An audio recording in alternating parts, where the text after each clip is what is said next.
अस्सलामुअलैकुम। I am your computer teacher. Students, हमारे पास second unit start हो रहा है हमारा। तो सबसे पहले आपके रजिस्टर में हेडिंग आएगी सेकेंड यूनिट स्टार्टेड की। हमारा फर्स्ट यूनिट कंप्लीट हो चुका है।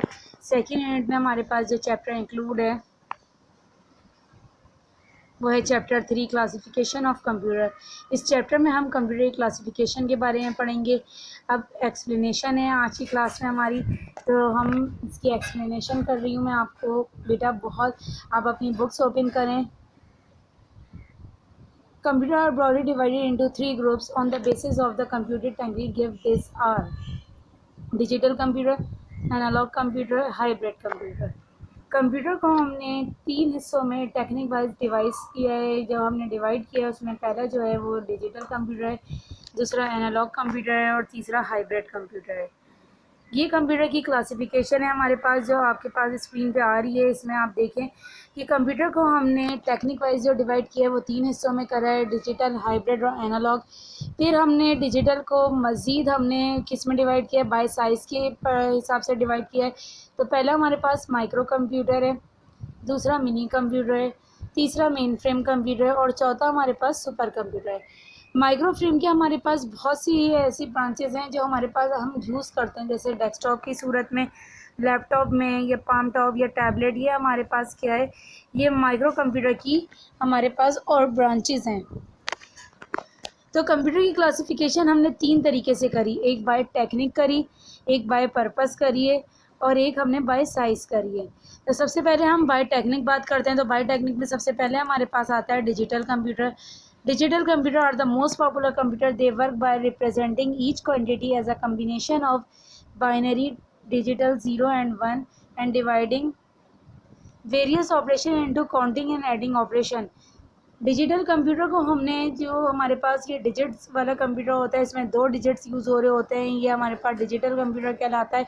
इसमें 0 और 1 दो डिजिट्स यूज़ हो रहे होते हैं। इसमें हमारे पास जो भी आंसर आता है वो डिजिट के अंदर आता है और वो डिजिट हमारे पास 0 और 1 वाले हैं। ये हमारे पास टेक्निक के हिसाब से हमने नंबर 1 हमारी जो टाइप है वो डिजिटल कंप्यूटर है। नंबर 2 हमारे पास एनालॉग कंप्यूटर। एनालॉग कंप्यूटर को हम जो यूज़ करते हैं वो फिज़िकल क्वांटिटी के लिए यूज़ करते हैं। फिज़िकल क्वांटिटी को मेजर करने के लिए यूज़ किया जाता है। इलेक्ट्रिक करंट हो गया या हमारे पास वोल्टेज हो गया, ये तमाम चीज़ों को जो हम मेजर करते हैं वो एनालॉग कंप्यूटर करता है।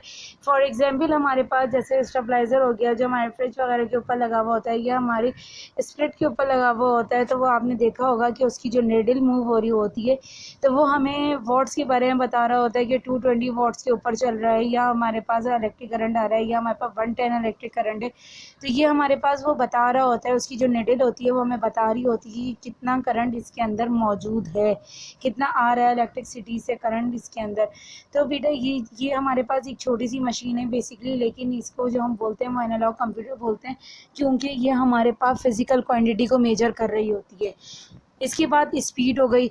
आपने बाइक में या कार में आपने या बसेस वगैरह में आपने मीटर देखा है, तो वो हमारे पास उसकी जो निडल मूव हो रही होती है वो आपकी स्पीड नाप रही होती है कि कितनी स्पीड में आपने बाइक चला रहे हैं, कितनी स्पीड में आप गाड़ी चला रहे हैं। तो वो हमारे पास उसकी निडल मूव हो रही होती है और आपको पता लग रहा होता है कि आप कितनी स्पीड पे हैं। तो ये हमारे पास क्या है, ये भी हमारे पास एनालॉग कंप्यूटर की ही टाइप है। तीसरा हमारे टेक्निक के हिसाब से जो हमने डिवाइड किया वो हाइब्रिड कंप्यूटर में। हाइब्रिड कंप्यूटर हमारे पास जो है वो डिजिटल और एनालॉग दोनों का कम्बिनेशन है। डिजिटल और एनालॉग को आपस में मिला दिया जाए तो वो चीज़ हमारे पास डिजिटल कंप्यूटर कहलाती है। डिजिटल कंप्यूटर हमारे पास डिजिटल एनालॉग और डिजिटल कंप्यूटर को आपस में कंबाइन कर दें तो वो हाइब्रिड कंप्यूटर कहलाता है। फॉर एग्जांपल आपने इंटरमीडिएट रिजल्ट देखा है, उसमें हमारे पास लार्ज स्टोरेज होनी चाहिए कि पूरे जगहों से बच्चे पेपर दे रहे होते हैं, तो उसमें हमारे पास लार्ज डेटा होता है, उसका बहुत बड़ा डेटा होता है जो हम अपने इंटरमीडिएट ऑफिस वगैरह में, एजुकेशन इंस्टीट्यूट वगैरह में उसको सेव किया जाता है। तो उसमें हमारे पास डिजिट्स में भी आंसर आ रहे होते हैं और नंबरों की काउंटिंग भी आ रही होती है। तो ये चीज़ हमारे पास क्या है, हाइब्रिड कंप्यूटर।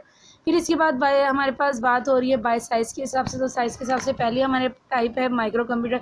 माइक्रो कंप्यूटर को हम पर्सनल कंप्यूटर भी बोलते हैं। ये हमारे पास आम तौर पे घरों में, हॉस्पिटल्स वगैरह में यूज़ होने वाला कंप्यूटर होता है। इसमें सीपीयू की एक सिंगल चिप लगी हुई होती है और सिंगल यूज़र इसको यूज़ कर रहा होता है। इसके बाद हमारे पास जो दूसरी टाइप है वो मिनी कंप्यूटर है। मिनी कंप्यूटर हमारे पास, ये नाम तो इसका मिनी है लेकिन ये माइक्रो से साइज़ में बड़ा होता है। हाई स्पीड होती है, इसकी स्पीड फास्टर होती है, इसमें तेज़ स्पीड से चल रहा होता है और ये मल्टीटास्किंग कंप्यूटर है। इसमें मल्टी यूज़र एनवायरनमेंट में यूज़ किया जाता है, मतलब एक वक्त में एक से ज़्यादा लोग इसको आराम से यूज़ कर रहे होते हैं। इसके अलावा हमारे पास जो तीसरे हमने साइज़ के हिसाब से करा है वो main frame computer. Main frame computer हमारे पास बड़ी ऑर्गेनाइजेशन यूज़ कर रही होती हैं इसको। इसके अंदर डेटा हमारे पास डेटा बहुत ज़्यादा सेव किया जाता है। ये इसकी स्पीड भी बहुत फास्ट होती है। जैसे हमारे पास ये ऑर्गेनाइजेशन हो गई, हमारे पास मल्टीनेशनल कंपनीज़ हो गई, तो ये हमारे पास ये कौन सा कंप्यूटर यूज़ कर रही होती है, मेन फ्रेम कंप्यूटर यूज़ कर रही होती है, क्योंकि इनको अपने एम्प्लॉय का बहुत बड़ा डेटा उसके अंदर सेव रखना होता है। तो और उसकी उसमें जो भी वहाँ उनकी कंपनी वगैरह में वर्क हो रहा होता है उसकी तमाम डिटेल कंप्यूटर के अंदर मौजूद होती है, तो वहाँ ऑर्गेनाइजेशन के अंदर मेन फ्रेम कंप्यूटर यूज़ किया जाता है। फिर उसके बाद चौथी टाइप है हमारे पास सुपर कंप्यूटर की। सुपर कंप्यूटर हमारे पास हमारे पास जो कंप्यूटर होता है ये हमारे पास जो आपने वेदर फोरकास्टिंग देखी है तो उसमें वेदर फोरकास्ट के लिए यूज़ किया जाता है कि आपको मौसम की सूरत हाल किस तरह से बताई जाए। इसमें हम बिलियन इंस्ट्रक्शन पर सेकंड के अंदर काम कर रहे होते हैं। इसमें हम बहुत सारी कैलकुलेशन कर सकते हैं एक वक्त के अंदर। ये मल्टी प्रोसेसर है ये हमारे पास। ये आमतौर पे साइंटिस्ट वगैरह इसको यूज़ कर रहे होते हैं सुपर कंप्यूटर को।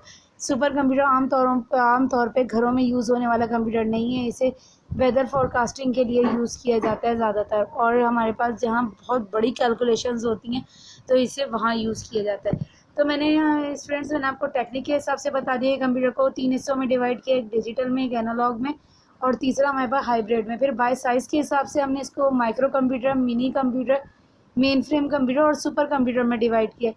तीसरा हमारे पास जो पर्पस है वो हमारे पास जनरल पर्पस और स्पेशल पर्पस कंप्यूटर होते हैं। इन्हीं को हमने जनरल और स्पेशल में डिवाइड कर दिया है।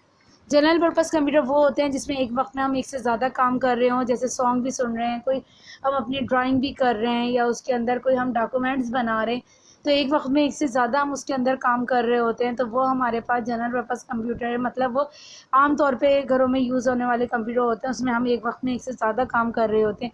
इसके बाद हमारे पास पर्पस के हिसाब से जो दूसरी टाइप है वो स्पेशल पर्पस कंप्यूटर होता है। स्पेशल पर्पस कंप्यूटर हमारे पास कोई भी स्पेसिफिक टास्क के लिए यूज़ किया जाता है।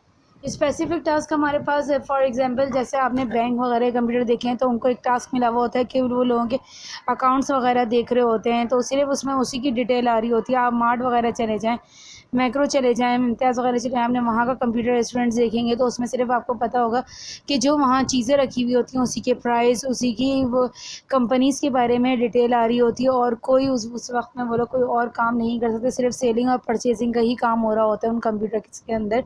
तो वो सिर्फ एक स्पेसिफिक टास्क के लिए यूज़ हो रहा होता है, तो इस वजह से उसको स्पेशल पर्पस कंप्यूटर कहा जाता है।